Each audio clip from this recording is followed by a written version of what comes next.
여러분 안녕하십니까? 최근 춘천과 원주 등 영서 지역을 중심으로 도내 코로나19 확진자가 크게 늘고 있습니다. 수도권에 비해 여유가 있던 병상 가동률도 이번 주말 80%를 넘어섰습니다. 김상훈 기자가 보도합니다. 주말인데도 선별진료소 앞에 여전히 긴 줄이 이어집니다. 초중 고등학생부터 어르신들까지 옷을 꽁꽁 싸매고 진단검사를 받으러 왔습니다. 지난 금요일부터 주말까지 춘천에서만 70명 넘는 확진자가 쏟아졌기 때문입니다.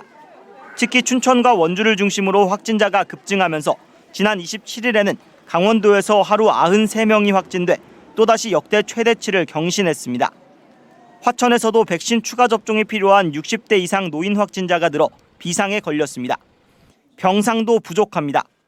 단계적 일상 회복 이후 병상을 늘리고 있지만 그보다 신규 확진자와 중환자가 더 빠르게 늘고 있습니다. 강원도 내 중환자와 중등증 환자 치료 병상은 431곳으로 이 가운데 346곳의 환자가 있어 병상 가동률이 80.3%를 기록하고 있습니다. 이달 초 강원도의 병상 가동률은 19%에 불과했습니다. 확진자 증가세가 여전하고 수도권에서도 병상 부족이 심해지고 있어 강원도 내 병상 대란 우려가 커지고 있습니다. 수도권하고 저희 강원도의 상황이 비슷한 상황입니다. 병상 가동률도 거의 80% 찼기 때문에 여유가 없는 상황입니다. 결국 강원도는 백신 접종 완료자일 경우에도 코로나19 확진자와 밀접 접촉하면 자가격리 대상으로 지정하기로 했습니다. 하지만 과거처럼 영업 제한이나 사적 모임 제한이 아니라 역학조사와 진단검사를 확대하는 방향으로만 방역을 강화하고 있는 상황입니다. 정부는 내일 지난 4주간의 단계적 일상 회복 시행을 평가하고 비상계획 발동 여부와 방역 강화 대책을 발표할 예정입니다. MBC 뉴스 김상훈입니다. 최근 소아청소년의 코로나19 발생률이 성인 발생률을 앞지른 것으로 나타났습니다. 예방접종 전문위원회에 따르면 지난 9월 26일부터 4주간 확진자 발생률은 18세 이하가 인구 10만 명당 99.7명으로 19세 이상보다 23명 이상 많았습니다. 방역 당국과 교육부는 12세에서 17세까지의 백신 접종률을 높이기 위해 사전 예약은 연말까지, 접종은 내년 1월 22일까지로 연장했습니다. 한편 오늘 오후 6시 기준 도내에서는 춘천 15명, 원주 14명, 강릉과 양구 4명 등 모두 44명이 새로 확진됐고 누적 확진자는 8,544명으로 늘었습니다. 강원과 충청, 호남을 잇는 강호축 철도 건설이 속도를 내고 있습니다. 강원도와 충청북도 등에 따르면 강릉에서 원주, 충북 제천, 충주, 청주, 광주광역시, 전남 목포를 잇는 강호축의 경우 핵심 노선인 충북선 철도 고속화 사업이 예비 타당성 조사 면제를 받아 국토교통부가 기본계획 수립을 위한 용역을 진행 중입니다. 여기에 아직 정부 계획에 잡히지 않은 오송 연결선을 충북선 고속화 사업에 포함시킨다면 강릉 목포 간 소요 시간을 기존 5시간 30분에서 2시간 단축시킬 수 있습니다. 강릉 남부권의 해안 경관을 관광자원으로 활용하는 개발 사업이 우선협상 대상자 선정을 계기로 윤곽을 드러내고 있습니다. 기존 군부대 사격장과 그 주변 지역을 관광단지로 개발하는데 사업 기간은 최소 10년 이상 걸릴 전망입니다. 김형호 기자가 보도합니다. 강릉시가 남부권 관광단지 개발을 추진하고 있는 옥계면 해안 일대입니다. 2018 동계올림픽을 치르면서 관광 개발 사업이 추진됐지만 현재 한 개 호텔 외에 변변한 관광시설이 없습니다.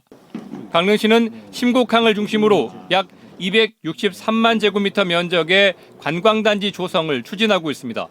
그 옥계의 어떤 여러 가지 발전 방향성 또 신곡 쪽에 주민들이 좀 영유할 수 있는 삶의 어떤 여러 가지 그 제한적인 거를 좀 풀어내고자 하는 목적이 있고요.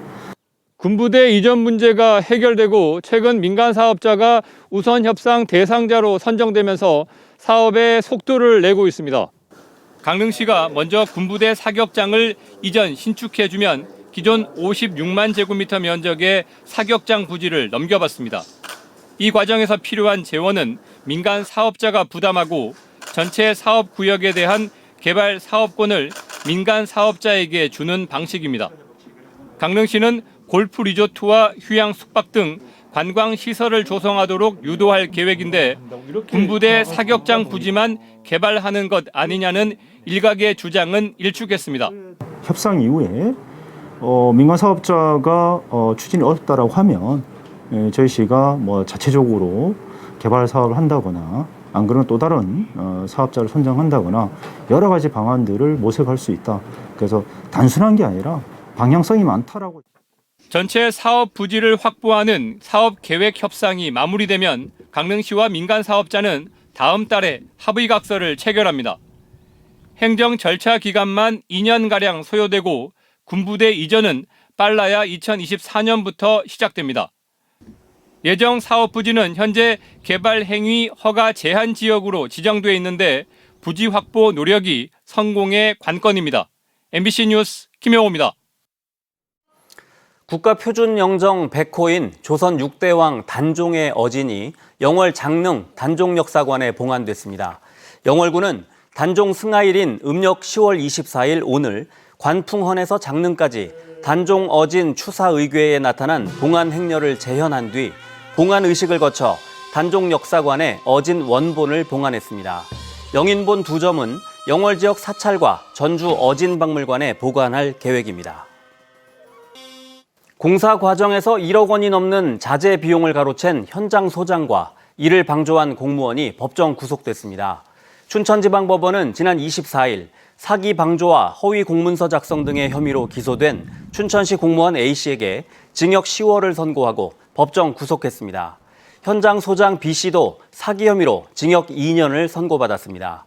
B씨는 지난 2016년 2월부터 2017년 9월까지 춘천시 근화동 지하차도 공사 과정에서 사용하기로 한 혼합 골재가 아닌 다른 토사를 사용해 1억 8천만 원을 편취했고 공무원 A씨는 이 같은 사실을 확인하지 않고 허위로 조서를 꾸며 결재를 받은 혐의입니다. 오늘 오후 2시 40분쯤 동해시 삼화동 무릉계곡 방향 도로에서 승용차와 승합차가 충돌해 13명이 다쳤습니다. 이 사고로 승용차에 타고 있던 7살 여아가 크게 다쳐 원주 기독병원으로 이송됐고 승합차에 타고 있던 50대 여성 등 12명은 인근 병원으로 옮겨져 치료를 받고 있습니다. 경찰은 정확한 사고 경위를 조사하고 있습니다. 어제 동해시 무릉계곡 입구 상가에서 불이 나 건물 2동이 피해를 입은 가운데 화재 원인은 담배꽁초인 것으로 추정되고 있습니다. 동해 소방서에 따르면 어제 낮 12시 10분쯤 무릉계곡 입구 상가 근처에서 불이 나 음식점과 커피숍 등 2층짜리 건물 2동 710제곱미터를 태우고 2시간 30여 분 만에 꺼졌습니다. 경찰과 소방당국은 담뱃불을 완전히 끄지 않은 채 담배꽁초가 버려졌다는 목격자 진술을 확보하고 정확한 화재 원인과 피해 규모를 조사하고 있습니다. 오늘 하루 동해안에서 밍크고래와 참돌고래 등 고래류 6마리가 그물에 걸려 죽은 채 발견됐습니다. 속초 해경에 따르면 오늘 새벽 5시 40분쯤 강릉 사천항 동방 3.7km 해상에서 2.1톤급 정치망 어선이 쳐놓은 그물에 길이 5.3m, 무게 2톤의 밍크고래 1마리가 걸려 죽은 채 발견돼 6,800만 원에 위판됐습니다. 또 오전 6시 40분쯤엔 양양 남해항 북동방 5.5km 해상에서 4.6톤급 통발 어선이 쳐놓은 그물에 길이 7.3m, 무게 7톤의 밍크고래가 걸려 죽은 채 발견됐습니다. 뉴스를 마칩니다. 고맙습니다.